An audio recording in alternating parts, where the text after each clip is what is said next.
Okay, so here we are with another lesson. This time around, what we're going to be taking a look at is loops and arrays. And with loops, particularly, we'll be looking at the for loop. Okay, so what we're going to do, and what we need to do, is show you how we can create a looping section inside our code so that we can repeat a series of commands over and over and over. This is going to be quite important later on when we start pulling data back out of a database, and we have to actually walk through multiple records.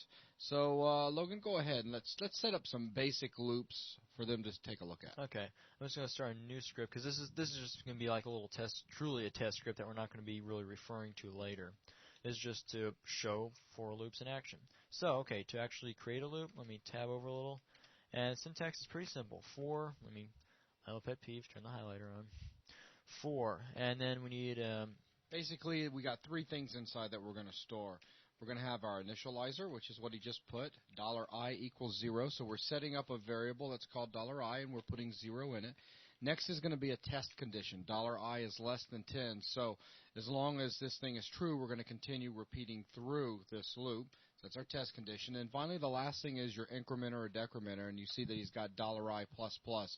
So what's going to happen is we're going to run through this for loop. We're going to do what's between this open and closing braces, and if everything in there, so here we're going to echo out nothing, or just echo out something like loop.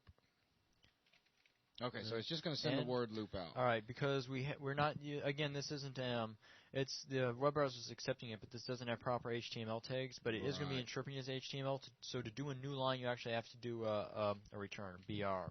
So this will put a loop on each new line. That's right. So basically what's going to happen, let me reach over here and grab this mouse. So we're going to go through here. I starts out at 0.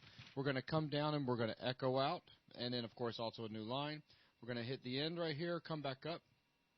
I gets incremented by 1. See in the plus plus at the end. Remember, it's the same thing as $I equals $I plus 1. Then we're going to check, or basically PHP will then check to see is 1 less than 10. If the answer is true, we'll do the loop again. Then when we're done, we'll come back up here, increment I to 2. If 2 is less than 10, it's going to do it again. And it's going to continue doing it until we hit 9. And when we hit 9, it's going to increment to 10. And then is 10 less than 10? The answer is no. We exit out and we continue with any code thereafter. So that's it for we can test this. So let me just save this out. We'll just call it, say, loop.php. Save it, load up the web browser, and let's grab that. So, loop.php. There we have. Boop, boop, boop, boop, boop, boop. Quite simple, eh? Yep. Now, how about show them how we can use $I? Maybe concatenate that into it. Because this variable exists here and elsewhere in the script once we've initialized it here. So we can use that. So we can say loop number, and then I just do $I. Because remember, back in the counter, I didn't break out of the string to print $views. Here I did break out. As long as you're using double quotes, you can go ahead and put a variable inside those double quotes, and it'll still work. So I'm not going to break out. I'm just going to say loop number, whatever's in $I, do a new line. So save it and run it. Let's load this up, save it. Number. So now that you can see exactly what's actually happening, remember, of course, when the $I is first set to 0, then we run through the loop. Then after we run through the code that was inside the loop, we then increment I, so then it becomes 1, 2, 3, 4, 5, 6, 7, 8, 9. And like I showed you a second ago when I was actually demoing the code, when we get out to where we hit 10, 10 is not less than 10, so we do not do the code that's inside the loop. Right. We then exit out. If you want to actually include 10 and have it print a line number 10, it's less than or equal to. So that way, once it hits 10, it's still true, so it'll still run this line. That's it. So, and there we have our 10. Absolutely. So let's make this a little bit more interesting now. Now that they see the very basics for loops, let's go ahead and add some array elements into this and show them walking through an array. Okay, this is where loops get very, very useful, is when you have an array. And let me go over and let me create an array and explain it real quick. So I'll do $temp equals array. Now, array is useful for basically assigning an array to a variable, and you can go in there and create each individual element. So say temp, the first element will be 1, second element will be 2, and this really doesn't matter. It's just putting different strings as elements. Could be animal, cow, In fact, I want to make that one Cow. instead of, yeah, there you go. Cow. He was thinking and just like toe. me.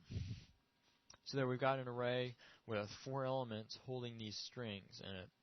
And now, I was just going to add real quick. So basically, $temp has, I guess you could call them like little compartments inside of it. And we're used to referring to them as elements. And inside each element, you have 1, 2, cow, and toe. right. So now, if you were just to echo one of these out to the browser, you could do echo, not quotes, $temp, then in brackets, what element do you want? So we could grab element 1. This is 0 base. So this element is this string is element 0. This string is element 1, 2, and 3. So if we grab temp element 1, we'll be grabbing this. So let's run that. So if we echo that out, and let me real quick just exit. So we go ahead and just short circuit the script, terminate it here, so we don't have the extra stuff in our way. Looks good. So just save that out and run it. 2. Right on. So, what if we wanted to output everything that was inside this array? I'm going to just go ahead and take this whole line out because we don't need it. You see, you just, the array you want, what element you want inside of square brackets. So instead of having a 1, we could substitute that with $I. Now, not only that, we're going to 10. What if we want to see how many, say we got this array from elsewhere, we don't know how many elements are in it. We want to know how many there are, so we know how many to loop to. Let me take the equals out. And now you have, you can use count. This is a built-in function that will return how many elements are in an array. So count $temp. This will, no matter how many elements you add, this will keep looping until you hit the end of the elements in temp. Isn't that just beautiful? So that way you could add 4 elements, you could add 400, and you never have to go and change this around. The loop will always catch all of them. So loop number, we can leave this in, equals, and then again, I could concatenate and drop out of the string, go back in, but it's not necessary here. So I'll do $temp,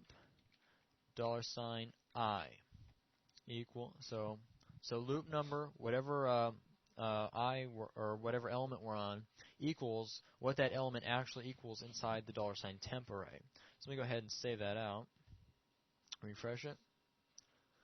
So loop, or you could basically replace loop with element. So element number 0 is equal to the string we threw into it. So 1, 2, cow, toe. And to show how this works, go ahead and go back into the script real quick, Logan, and let me get you to add, say, 2 more things in there, only up to the top in the array itself. So after toe, add comma, do, Mike, M-I-C, or, PHP and Mike. Now save that out and run it again, and you'll see how now the loop, boom, automatically adjusts itself because of the count. So that's making a somewhat dynamic script now based off of an array that could be set in your script or could be gotten elsewhere. And this is going to be extremely important for us because here shortly we're going to be pulling back a series of records. From a table. Exactly. And we're going to need to walk through or loop through each record one at a time to handle showing them or echoing them out to the web page, etc. Right. Okay, so that's going to conclude this section. Logan, is there anything else that you can think of that you need to? That's the extent of what we need for just getting records out of a database. It'll be a little bit different. We won't have count. We'll be using a different built-in function, but it's the same principle. We're going to figure out how many elements we have or how many records we're supposed to be going to. Okay, so with that out of the way, that concludes this section right here. Thanks, guys.